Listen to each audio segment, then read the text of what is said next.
So, imagine it's your 82nd birthday and you're Robert De Niro. You've got decades of Oscars, iconic roles, industry respect, and suddenly a mysterious gift basket shows up in the mail. Inside, overpriced wine, luxury trinkets, and a little tag stamped with Her Royal Highness like it's some royal decree. You probably raise an eyebrow, maybe even laugh. Because yes, that's exactly what happened. Meghan Markle, former actress, Duchess by marriage, and now full-time brand builder, thought she was pulling off a slick Hollywood move.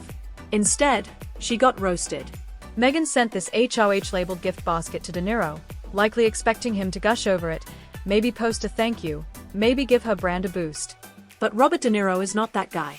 He's not an influencer desperate for freebies. He's an old-school Hollywood legend.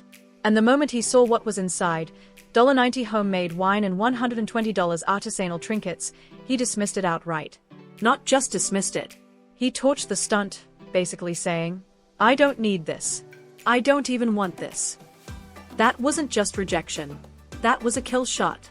But let's back up. Meghan Markle has been walking a fine line since stepping back from royal duties. She claims she left palace life to carve her own path, to be independent. Yet she hasn't let go of the one thing that gave her global recognition, the royal branding. The Her Royal Highness tag is technically something she's not supposed to use anymore, but she keeps clinging to it like it's her last lifeline to relevance. And this basket was dripping with it. It wasn't a sweet gesture. It was a PR stunt dressed up in ribbon. To Hollywood insiders, it didn't say happy birthday. It screamed, "Please let me back in." And that's where it all went south. Because in Hollywood, image is currency.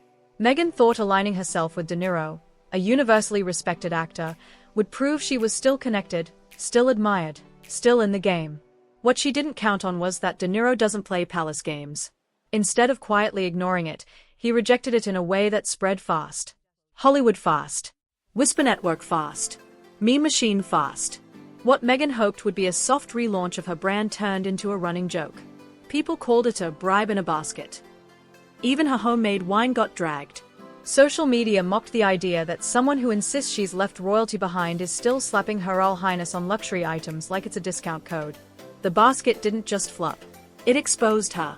It revealed a gap between how Meghan sees herself and how the industry actually sees her. Because the truth is, her Hollywood dream hasn't been working out. Spotify pulled the plug. Netflix reportedly scaled down their deal. The Oprah circle is rumored to be drifting. Even her own birthday barely registered this year, with only a legal rep posting anything. That's a brutal fall from the glitzy beginnings she imagined when she and Harry stepped away from royal life. So this basket wasn't really about Robert De Niro. It was about everything Meghan's been trying to claw back: attention, validation, and a seat at the table. But the moment he sent it back, the illusion cracked. Because when the most respected voices in the room are laughing instead of applauding, there's nowhere left to hide. And Meghan? She was left holding an empty basket. De Niro's quiet but brutal rejection did more than embarrass her. It blew the lid off a strategy she's been running for years. Her brand has always been propped up by a cocktail of prestige, proximity, and press manipulation. It's never really been about substance. It's about looking like she belongs, sounding like she matters, and moving in circles that validate her. And for a while, it worked. She had Oprah. She had Netflix. She had Spotify. She had royal titles she used even after being told not to. But with every misfire, the cracks widen. And the Her Royal Highness basket fiasco? That wasn't an isolated mistake. According to insiders, Meghan has been sending similar gift baskets to multiple Hollywood power players, producers, actors, even media executives. And the response has been the same across the board. Some send them back. Others quietly hand them off to assistants. A few just ghost her altogether. The common thread? No one's biting. These aren't thank yous. They are strategic feelers. Meghan isn't networking, she's cold calling with ribbon. And Hollywood isn't amused. Because this isn't the royal bubble anymore, where status can be inherited and PR disasters get buried under protocol. This is Los Angeles. Here, image is cutthroat. And once people start laughing, it's hard to recover. Meghan is giving them a reason to laugh. From the outside, it looks like she's still playing Duchess, still using royal tags, still treating celebrities like courtiers, still acting as though influence can be bought in bulk. What she doesn't see is that the rules have changed. When Meghan first arrived in Hollywood after the royal split, the spotlight was hers. Everyone wanted to know what she'd do next: a podcast, a docuseries, a new wave of activism. She had deals lined up, cameras rolling, headlines spinning. But then came the reality check. The content didn't stick. Spotify said her show wasn't sustainable. Netflix's promised empire shrank into scattered, underwhelming projects. Children's content, cooking shows, lifestyle concepts. None of it landed. It was all smoke, no fire. And that's when the strategy started to unravel. In the absence of real wins, Meghan leaned harder into illusion. She doubled down on the Her Royal Highness branding. She polished the packaging. She tried to manufacture the perception of demand by sending out lavish baskets, hoping someone important would bite. But no one did. Because once the product stops delivering, the packaging starts to look like a distraction. That's exactly how De Niro saw it. This wasn't a warm, thoughtful gesture. It was a clumsy attempt to tether herself to his name, a shortcut to relevance. To someone like him, that's insulting. He doesn't need Meghan's wine. He doesn't want her royal baggage. He certainly doesn't want to be dragged into a PR stunt thinly disguised as a birthday gift. What made it worse was how public the humiliation became. The story leaked fast, not just the rejection, but the way it happened, the bluntness of it, the tone. It wasn't a soft no. It was a rejection that made people smirk. And in Hollywood, smirking is fatal.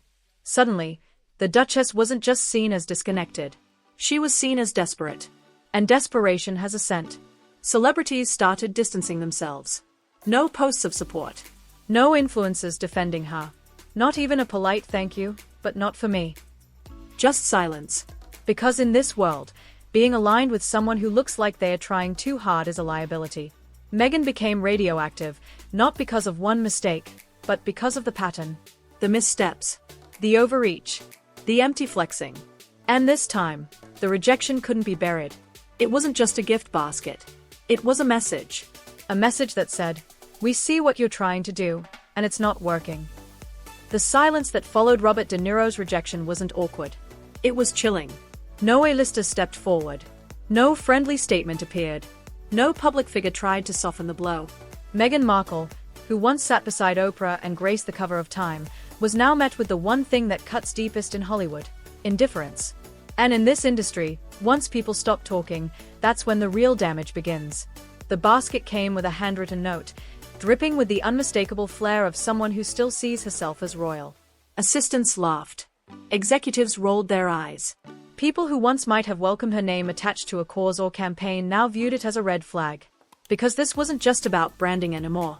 It was about credibility. And Meghan's was starting to crack under its own weight. Her team tried to stay quiet. No public rebuttals, no clarifications. But in Hollywood, silence can speak louder than spin. The public saw a woman who once demanded independence now trying to buy her way back into a circle that had already moved on. It didn't look like confidence. It looked like panic. And panic is the worst thing to show when you're still climbing. The irony is that Meghan could have built something real. She had the spotlight. She had sympathy. She had a story people were ready to root for. But instead of carving a new path, she kept repackaging the same royal image with a different bow. With love, Meghan became her brand's tagline. But to many, it read more like a punchline. Critics said it lacked substance. Viewers didn't connect. The whole thing felt overproduced, underthought, and strangely hollow. Then came the money question. Why pour hundreds into vanity gifts when reports of financial strain were already swirling? The Spotify fallout. The Netflix pullback. The whispers that Harry's upcoming memoir was their last real card. Suddenly, her expensive PR gestures weren't just tone-deaf, they felt desperate. Because in today's world, audiences are sharper than ever. Throwing money at branding without substance doesn't scream success. It screams insecurity. And Robert De Niro? He became the unofficial voice of what Hollywood was already thinking. Not because he gave a speech. Not because he posted a rant. But because he did the one thing most people wouldn't dare. He said no. Not politely. Not vaguely. Just flat out no. That single gesture exposed Meghan's struggling image more brutally than any tabloid headline ever could. The domino effect has already started. Projects have stalled. Old allies are stepping back. Some A-listers are reportedly making sure not to be photographed with her at events. Even those who once championed her narrative are falling silent, because now, aligning with Meghan doesn't feel bold. It feels risky. The harsh truth is this: Her royal connection was the engine that powered everything. But that engine is running on fumes. And the harder she tries to revive it with baskets, branding, or borrowed prestige, the more it highlights just how far she's drifted from where she began. This isn't a woman being pushed out. This is a woman overplaying her hand in a room full of people who already folded. Robert De Niro didn't just turn down